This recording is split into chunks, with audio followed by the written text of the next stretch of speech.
자, 우리 성도님들 사랑합니다. 예, 자, 옆에 있는 분들 보면서 한 주 동안도 수고 많았습니다. 예, 한 주 동안 수고 많았습니다. 예, 한 번 위로해 주세요. 예. 예, 손도 잡아주시고, 예. 자, 오늘부터 우리 데살로니가 전서 강해를 하도록 하겠습니다. 우리 말씀을 쭉 들으면서 내 자신도 한번 점검해보고 또 우리 교회도 한번 점검해보고 그래서 우리 교회가 데살로니가 교회처럼 건강하게 그렇게 세워졌으면 좋겠습니다. 데살로니가 교회는 이게 마게도니아의 첫 성 빌립보에 바울이 2차 전도 여행 때 복음을 전하고 그리고 두 번째 성이 데살로니가입니다. 이 데살로니가는 그 당시에 에그나티아 비아, 그러니까 도로가, 이제 에그나티아라는 도로가, 동양과 서양을 잇는 큰 대로입니다. 거기에 데살로니가 이 도시가 있기 때문에 잘 살았습니다. 굉장히 무역도 많이 하고 부유하고, 그 당시에 인구가 20만 명이었습니다. 이 도시에. 굉장히 큰 도시였죠. 그러니까 물질적으로 굉장히 풍성하고 그리고 여기에는 종교도 물질이 많으니까는 그 시대에 보면은 물질이 많고 종교가 발전하니까 성적으로도 매우 또 타락했어요. 또 황제 숭배 사상이 있습니다. 황제를 신으로 모신다. 그 밑에는 어떤 의미가 있냐면 로마의 권력을 등에 입어서 계속해서 이제 이 만몬을 물질을 우리가 유지하겠다. 그런 의도도 있습니다. 또 이제 이 지역에는 카비루스라는 토속 신앙도 굉장히 강하게 정착이 되어 있습니다. 카비루스는 사람 이름인데 그 마게도냐 지역의 과거의 왕족 중에 한 사람입니다. 형제들에 의해서 죽어서 땅에 묻혔는데 어떤 전설이 내려오냐면은 노예들이 힘들 때, 가난한 사람들이 힘들 때, 또 철제 무기, 그 당시 철이 귀하잖아요. 이 모든 것을 누가 관장하냐면은 카비루스가 관장한다. 일종의 메시아와도 같은 존재입니다. 그러니까 여기는 종교도 굉장히 강하고 만몬주의도 강하고 성적으로 타락했고 그리고 물질적으로 부유하니까는 딱히 힘든 게 없는 겁니다. 20만 명의 대도시고. 자, 여기에 바울이 어떻게 합니까? 복음을 전하러 갑니다. 아무리 환경이 힘들어 보여도 예수님의 명령에 따라 복음을 전합니다. 새 일해 동안 3주 동안 안식일마다 회당에 들어가서 하나님의 말씀을 강론을 하였습니다. 그런데 놀라운 일들이 일어납니다. 많은 사람들이 예수님 믿는 거예요. 귀부인도 오고 경건한 헬라인도 오고. 그러니까 예수 믿는 사람들이 많이 일어나니까는 이 유대인들이 이 질투를 견딜 수 없어 합니다. 그래서 어떻게 하냐면 막 불량배들 데리고 와서 이 선동을 하고 이 도시를 막 시끄럽게 만들어요. 그 도시를 시끄럽게 만드니까 이 시 당국에서는 이제 누가 도대체 이렇게 했느냐 하고 막 바울을 잡습니다. 결국 바울은 형제들에 의해서 베레아로 또 피난 나오고 그 있던 야손의 집에 있는 사람들이 예수 믿은 야손의 집의 사람들이 또 핍박을 갖고 감옥에 가두어지고 또 베레아에 가서도 여러분 하나님의 사람들 여기 쫓겨나고 저기 가면 또 뭐합니까? 거기서 또 전도하고 그러니까 데살로니가에서부터 유대인들이 또 이 베레아까지 따라와서 또 베레아에서 또 아덴으로 그러면서 이 바울은 너무 데살로니가 교회가 이 걱정이 되는 겁니다. 아이고야, 내가 3주밖에 말씀을 못 전했는데 마음이 얼마나 안타깝겠습니까? 말씀을 더 들어야 되는데 어떻게 지내고 있을까? 우리 성도들은 교회는 그리고 이제 나중에 디모데를 보내는데 디모데가 몇 달 동안 이제 또 제자 훈련을 한 거예요. 그게 다입니다. 나중에 이제 디모데가 바울이 데살로니가에 너무너무 가고 싶은데 이 환경이 허락을 하지 않습니다. 그 디모데가 와서 보고를 하는데 깜짝 놀랍니다. 이 데살로니가 전체 이 주제는 뭐냐면은 종말의 시대에 성도가 어떻게 살아가야 되는가 그 종말론에 관한 큰 주제가 있습니다. 그 1장, 2장, 3장, 4장 각 장마다 이 종말에 대한 언급이 다 나와 있습니다. 그런데 특별히 오늘 1장에 보면 놀라운 일이 기록되어 있습니다. 오늘 설교 듣고 나서도 우리 성도님들 집에 가셔서 1장을 가만히 읽어보십시오. 1장 전체가 뭐냐 하면은 이 데살로니가 교회에 대한 이 보고를 디모데를 통해 들었을 때 이 바울이 얼마나 기뻤는지 모릅니다. 너무너무 기쁜 거예요. 그 데살로니가 교회를 칭찬하고 격려하고 위로하는 내용들이 1장 이 전체입니다. 여러분, 이렇게 만약에 우리 주님이 지금 이 땅에 오신다면은 우리 고령 제일교회를 바라볼 때, 야, 수고했다, 참 잘했다, 너무너무 이뻐하고 칭찬하겠습니까? 책망하겠습니까? 무조건 칭찬이야.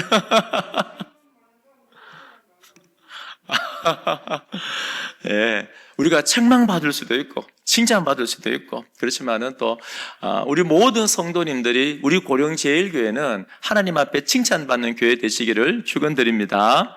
왜냐하면 오늘 말씀해 보니까 저도 참 말씀 보면서 이게 너무너무 행복한 말씀이에요. 오늘 1장 말씀은. 그것도 제 자신도 한번 돌아보면서, 자, 2절 마지막에 한번 보십시오. 우리가 너희 모두로 말미암아 항상 하나님께 감사하며 기도할 때 너희를 어떻게 한다고요? 한번 적어놔 보세요. 기억하면. 자, 이제 바울이 데살로니가 교회를 기억하고 있습니다. 근데 데살로니가 교회 하면 뭘 기억하냐면 3절 마지막에 한번 적어놔 보십시오. 끊임없이 기억함이니. 자, 바울은 이게 데살로니가 교회 하면은 끊임없이 기억나는 게 있습니다. 뭐가 기억나냐 하면은 바로 3절입니다. 너희의 믿음의 역사, 사랑의 수고, 우리 주 예수 그리스도에 대한 소망의 인내를 우리 하나님 아버지 앞에서 끊임없이 기억함이니. 고린도전서 13장에도 뭐 나옵니까? 사랑과 믿음과 소망. 우리 신앙생활의 이 3요소는 매우 중요한 겁니다. 그런데 이 데살로니가 교회를 생각할 때 데살로니가 교회를 기억하니까는 믿음과 사랑과 소망이 충만한 교회라는 거예요. 여러분, 그런 사람 있잖아요. 어떤 사람을 딱 떠올리면 항상 기억이 나는 게, 그분은 항상 웃는 얼굴이었어. 그분은 어떤 분은 항상 복음 전하는데 헌신하신 분이었어. 이게 뭔가 기억나는 각인된 이미지가 있잖아요, 사람들마다. 그런데 바울은 데살로니가 교회 하면은 믿음과 사랑과 소망이 충만한 교회다, 이런 기억이 떠오르는 거죠. 조금만 구체적으로 보면은 믿음은 믿음인데 믿음의 역사, 사랑의 수고, 소망의 인내. 믿음의 역사가 뭐냐면은 믿음으로 말미암아 드러나는 역사. 여기서 역사는 행위입니다. 행위. 그러니까 믿음이 있기 때문에 하나님이 하시는 행위가 아니고, 믿음을 가진 사람이 내 안에 믿음이 있다면 밖으로 드러나는 행위. 그러니까 믿음이 있다면은 우리의 언어를 통하여, 우리의 손과 발을 통하여서 그 믿음이 밖으로 반드시 드러나는 거예요. 그러니까 야고보는 뭐라 말합니까? 2장 20절에, 야고보서 2장 26절에 행함이 없는 믿음은 죽었다. 그거 믿음 아니야. 그러니까 예수님도 뭐라 합니까? 열매로 그들을 알리라. 구원받았나 안 받았나는 다른 걸로 아는 거 아니에요. 우리가 기도를 많이 했다, 우리가 예배를 많이 드렸다, 물론 이것도 열매가 될 수 있는데, 누누이 말씀드리지만은 하나님을 사랑하고 사람을 사랑하는 제자 공동체, 그러니까 우리가 하나님을 사랑하는 마음으로 예배를 많이 드렸으면, 기도를 많이 했으면은 이게 뭘로 드러나야 돼요? 사람 사랑하는 걸로 많이 드러나야 돼요. 그러니까 믿음이라는 거는 우리의 형이상학적인 생각, 믿음이라는 건 우리의 감정이 아니라니까요. 우리가 지난 주간에 씨 뿌리는 비유 잠시 설명했지 않습니까? 첫 번째, 두 번째, 세 번째도 다 뭡니까? 말씀을 다 들었잖아요. 말씀 들어도 그냥 들었습니까? 두 번째, 세 번째는 기쁨으로 받대. 말씀을 기쁨으로 받았잖아요. 감정적으로 동의됐잖아요. 말씀 좋네, 들었잖아요. 근데 열매를 못 맺은 거예요. 네 번째 열매를 맺었지 않습니까? 그 뭐냐면 믿음의 역사라는 거는 데살로니가 교회를 생각할 때, 데살로니가 교회 성도들은 이 믿음의 행위, 믿음의 수고, 믿음의 열매가 많이 드러나는 거예요. 바울은 데살로니가 교회 하면 믿음의 행위가 떠오르는 겁니다. 우리 성도님들도 그랬으면 좋겠습니다. 저도 마찬가지고, 다른 많은 분들이 고령제일교회 성도 그러면은, 야, 믿음의 선한 행위, 그 입에서 나오는, 그 손과 발에서 나오는 그 믿음의 행위, 열매, 그렇게 기억되었으면 좋겠습니다. 두 번째는 뭐냐면은, 사랑의 수고가 많다. 여러분, 사랑하면은 반드시 뭐가 나옵니까? 반드시 수고와 헌신이 나옵니다. 여기서 수고라는 것은 조금 수고하는 게 아니에요. 피곤할 정도의 노동, 녹초가 될 정도의 고된 일을 말합니다. 그 사랑하면은 헌신이 나옵니다. 헌신, 교회를 향한 헌신, 복음 전도를 위한 헌신, 사람을 위한 애씀, 이 노동이 나오는 거예요. 사랑하면은. 우리 성도님들 이렇게 손주들 너무너무 이쁘잖아요. 자녀들 너무너무 이쁘잖아요. 그러니까 자녀들 쭉 누가 다 키워주었습니까? 옆집 아주머니가 키웠습니까? 아니죠. 내가 땀 흘려서, 내가 속 썩어가면서, 내가 안타까워하면서, 내가 때로는 자녀를 바라보면서 막 화가 나지만 인내하고 참으면서 내가 키웠어요, 내가. 물론 하나님의 은혜죠. 왜 그렇습니까? 사랑하기 때문에. 그러니까 사랑하기 때문에 우리는 뭐 합니까? 수고를 마다하지 않고 하는 거예요. 이런 교회도 마찬가지입니다. 우리 교회가 그냥 오늘 예배 드릴 때 앉아서 예배 드리잖아요. 오늘도 예배 드렸어. 그런데 이 예배 한 시간 드린 이 예배를 위해서 얼마나 많은 분들이 수고하는지 몰라요. 차량으로 운행해야 되죠. 방송실 해야 되죠. 토요일 나와서 청소도 해야 되죠. 또 교사로 또 섬기셔야 되죠. 뭐 때로는 또 식당 봉사도 해야 되죠. 또 소그룹을 섬겨야 되죠. 말씀도 배워. 그러니까 우리가 한 시간 앉아 예배 드리지만은 이 한 시간을 위하여서 얼마나 많은 분들이 사랑의 수고와 헌신을 하는지 몰라요. 그러니까 하나님께 받은 사랑과 은혜가 너무 크기 때문에 예수님의 몸된, 예수님의 몸이신 교회를 위하여서 사랑의 수고, 헌신을 하는데 이 데살로니가 교회를 가만히 기억해 보면은 이 사랑의 수고가 많은 겁니다. 이만큼 사랑을 받았기 때문에 이만큼 헌신을 하는 거예요.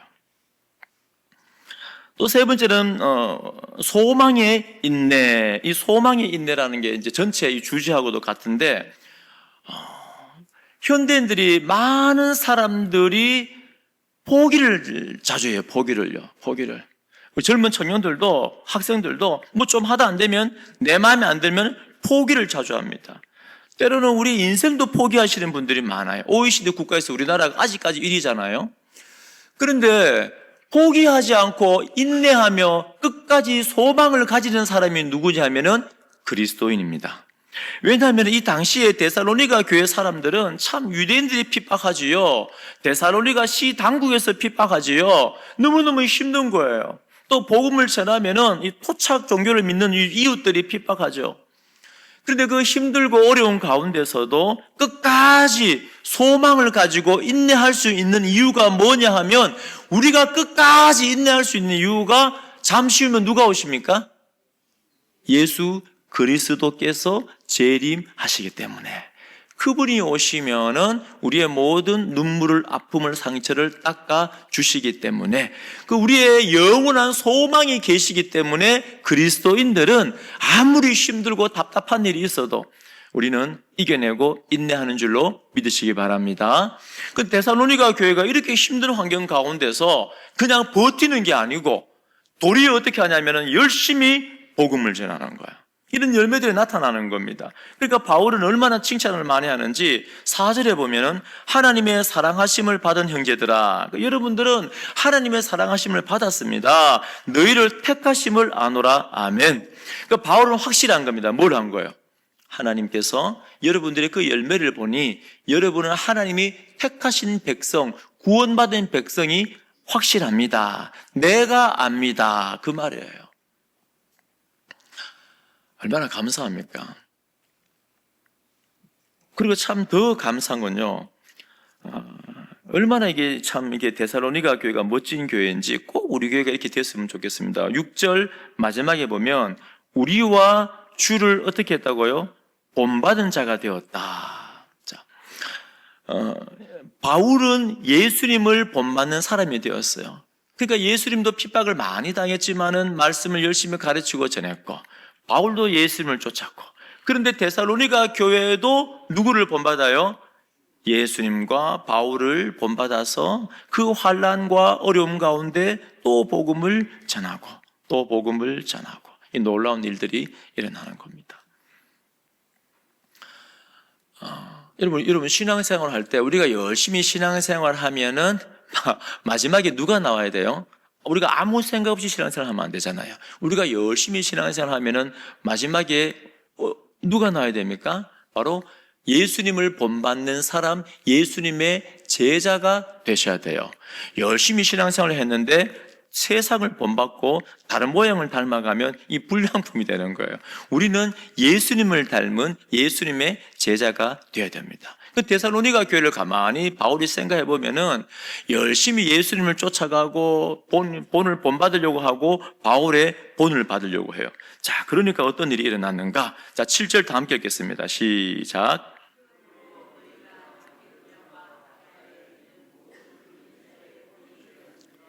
예수님을 본받는 교회가 되고 바울을 본받는 교회가 되니까 그 넓은 마게도니아 주와 아가야 주의 모든 믿는 자의 본이 되는 교회가 되었습니다.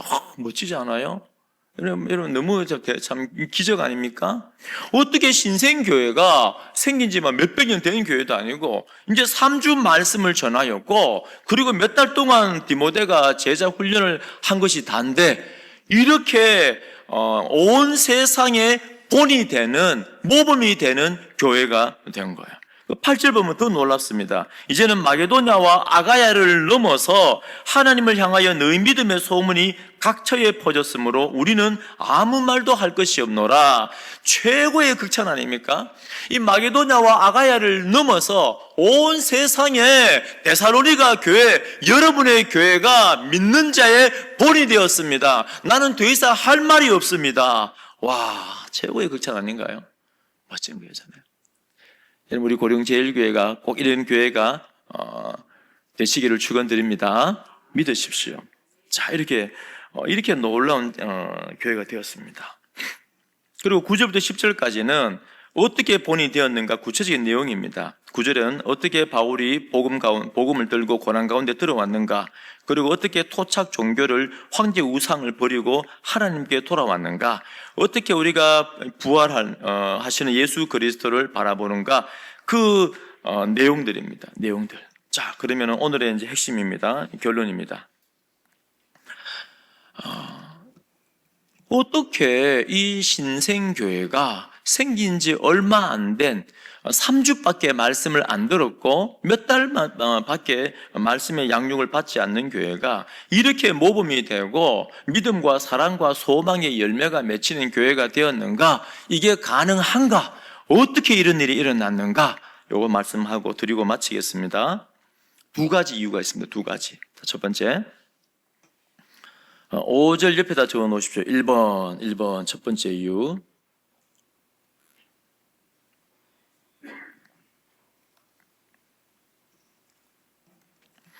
자, 5절. 이는 우리 복음이 너희에게 말로만 이런 것이 아니라 또한 능력과 성령과 큰 확신으로 된 것임이라. 아멘. 자, 어떻게 이 놀라운 일들이 일어났는가?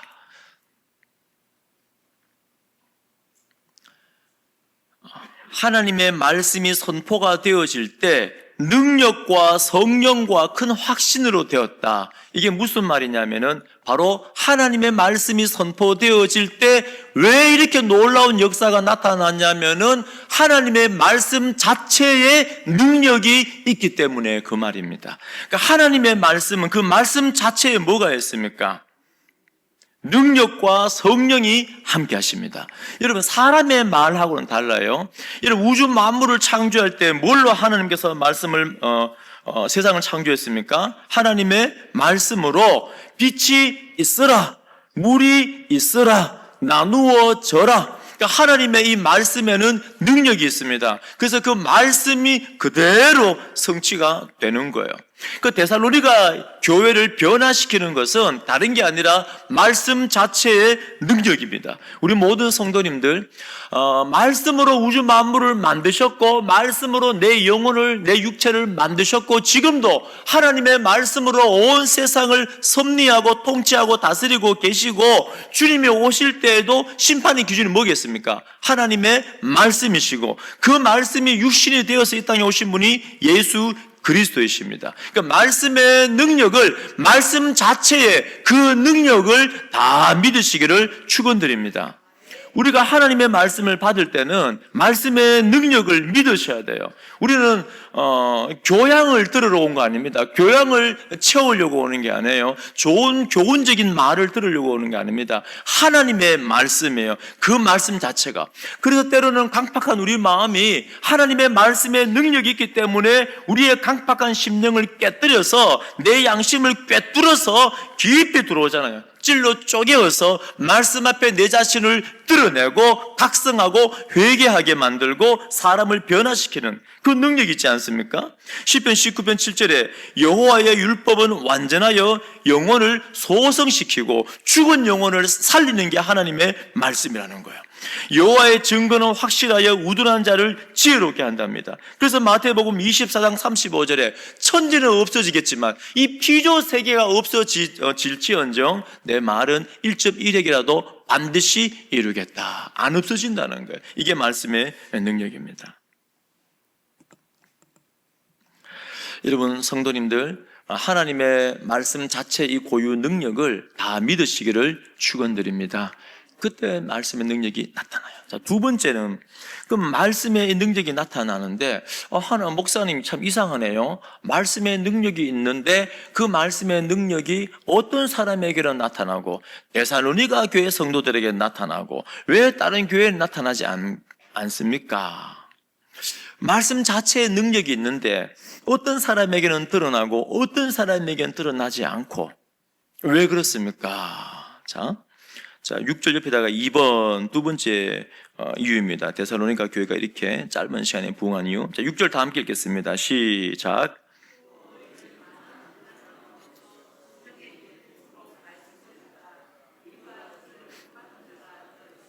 네. 성령의 기쁨으로 말씀을 받아. 자, 말씀을 받을 때는 어떻게 받습니까? 성령의 기쁨으로 말씀을 받는 겁니다. 성령의 기쁨으로 말씀을 받는 게 뭐냐면 데살로니가 전서 2장 13절 한번 보십시오. 13절. 성령의 기쁨으로 말씀을 받는다는 게 뭘까? 2장 13절 한번 보십시오. 자, 2장 13절 다 함께 읽습니다. 시작.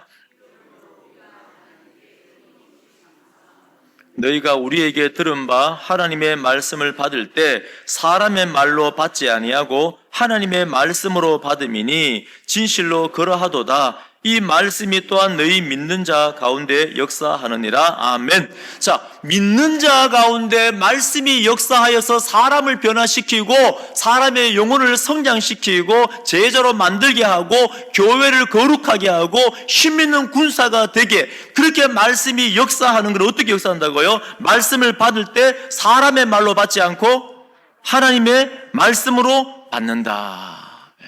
아멘. 이 두 가지입니다. 많은 분들이 이렇게 여러분 하나님의 말씀을 어떻게 받습니까? 이런 이 성경 말씀을 읽을 때 또 데살로니가 성도들이 바울을 통하여 하나님의 말씀을 들을 때 바울의 말로 듣습니까? 하나님의 말씀으로 받습니까? 바울의 말로 들으면은 말씀의 능력이 안 나타나요. 감히 하나님의 말씀을 사람의 말로 들어버리면은 변화가 안 일어납니다. 그러니까 우리가 몇십 년, 몇백 년 교회를 다녀도 이 성화되지 아니하고 오래 교회 다녀도 정의와 공의를 사모하지 않는 것은 이 세상 사람들보다 도덕적 수준이 더 떨어질 수 있는 이유가 뭐냐면은 말씀을 듣기는 듣는데 사람의 말로 듣는 거예요. 때로는 다리 꼬고 앉아갖고 한번 해보시오. 오늘도 감동 한번 받아보자. 오늘도 마음에 감동을 한번 받아보자. 팔짱 끼고 앉아갖고 한번 들어보자. 좋은 얘기네. 이건 아니야, 이건 아니야. 그래 해갖고는 말씀의 능력이 안 나타난답니다. 데살로니가 교회가 짧은 시간이었지만 여러분, 성경은 역설적인 진리가 많습니다. 뭐냐면은 이 세상의 사람이 합리적으로 생각할 때 무조건 오래되면은 잘한다고 생각하는데, 신앙은 역설적이에요. 신앙은 먼저 된 자가 나중되고 나중된 자가 먼저 되는데, 그렇다고 무조건 나중 믿은 사람이 신앙 좋다 그 말이 아니고, 시간이 중요하지 않다는 거예요. 시간이 중요한 게 아니라 누가 본질을 아는가.